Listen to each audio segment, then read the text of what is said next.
Praise the lord. ఈ దినమున మనకు అనుగ్రహించబడిన శ్రేష్టమైన యేసయ్య మాట కొరింథీయులకు రాసినటువంటి మొదటి పత్రిక 15వ అధ్యాయం 50వ వచనం. రక్త మాంసములు దేవుని రాజ్యమును స్వతంత్రించుకొని నెరవు. ప్రియమైన వారలారా, ఈ వాక్యము ద్వారా అపోస్తుడైన పౌలు మనకు గొప్ప సత్యాన్ని తెలియజేస్తూ ఉన్నాడు. మన శరీరము రక్త మాంసములతో కూడిన తాత్కాలికమైనది.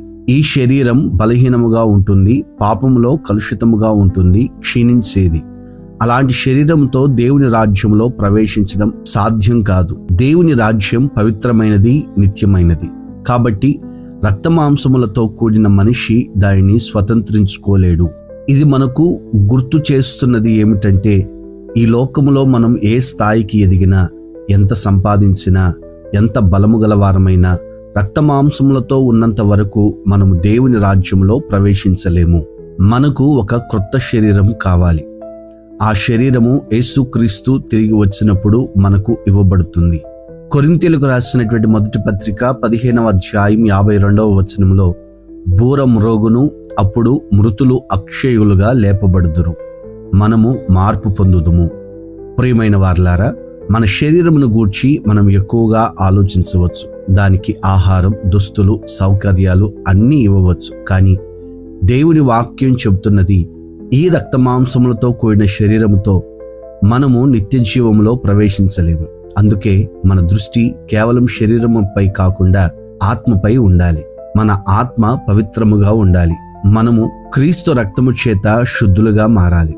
యోహాను సువార్త 3వ అధ్యాయం 6వ వచనంలో ఇలా వ్రాయబడి ఉంది, శరీర మూలముగా జీవించినది శరీరమును, ఆత్మ మూలముగా జీవించినది ఆత్మయు నై ఉన్నది. దేవుని రాజ్యములో ప్రవేశించాలి అంటే మనము ఆత్మలో పుట్టవలసి ఉంటుంది.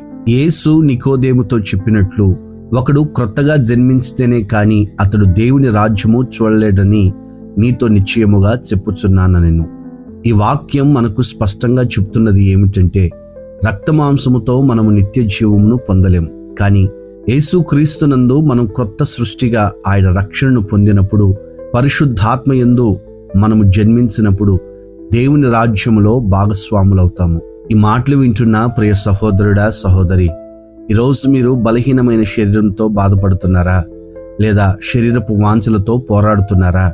నిరాశ చెందవద్దు. దేవుడు మనకు నూతన శరీరమును, నిత్య జీవమును సిద్ధపరిచాడు. మనం ఈ లోకములో ఉండగా మన ఆత్మ పవిత్రంగా ఉండాలి, విశ్వాసములో నిలబడాలి. అప్పుడు మనకు రాబోయే నిత్య జీవంలో పాలు పంపులు ఉంటాయి. ప్రార్థన. నిత్య జీవమును అనుగ్రహించగలిగిన దైవమా, మీకు స్తోత్రం. ఈ శరీరముతో, ఈ రక్తమాంసములతో మేము నిత్య జీవమును పొందలేమని మరొకసారి మీరు మమ్మల్ని హెచ్చరికగా మీ మాటల చేత ధైర్యపరిచినందుకై మీకు స్తోత్రాలు. ఎందరైతే ఈ మాటలు వింటూ ఉన్నారో వారందరూ కూడా పరిశుద్ధాత్మ ద్వారా నూతనముగా జన్మించబడి మీ నిత్య రాకడకు, రాజ్యమునకు సిద్ధపరచబడినట్లుగా అట్టి సహాయమును మీరు అనుగ్రహించమని యేసు నామమున ప్రార్థిస్తున్నాము తండ్రి. Amen, amen. God bless you. దేవుడు మన ఆత్మను పవిత్రపరిచి ఆయన రాజ్యంలో భాగస్వాములుగా చేయునుగాక. ఈ వాక్యం మనకే కాదు, ఇంకా అనేక మందికి ప్రేరణ, రక్షణ కలిగించేది. కాబట్టి ఈ సందేశాన్ని మీ స్నేహితులతో, కుటుంబ సభ్యులతో పంచుకోండి. వారికి ఇది నిత్య జీవానికి మార్గముగా నిలుచునుగాక.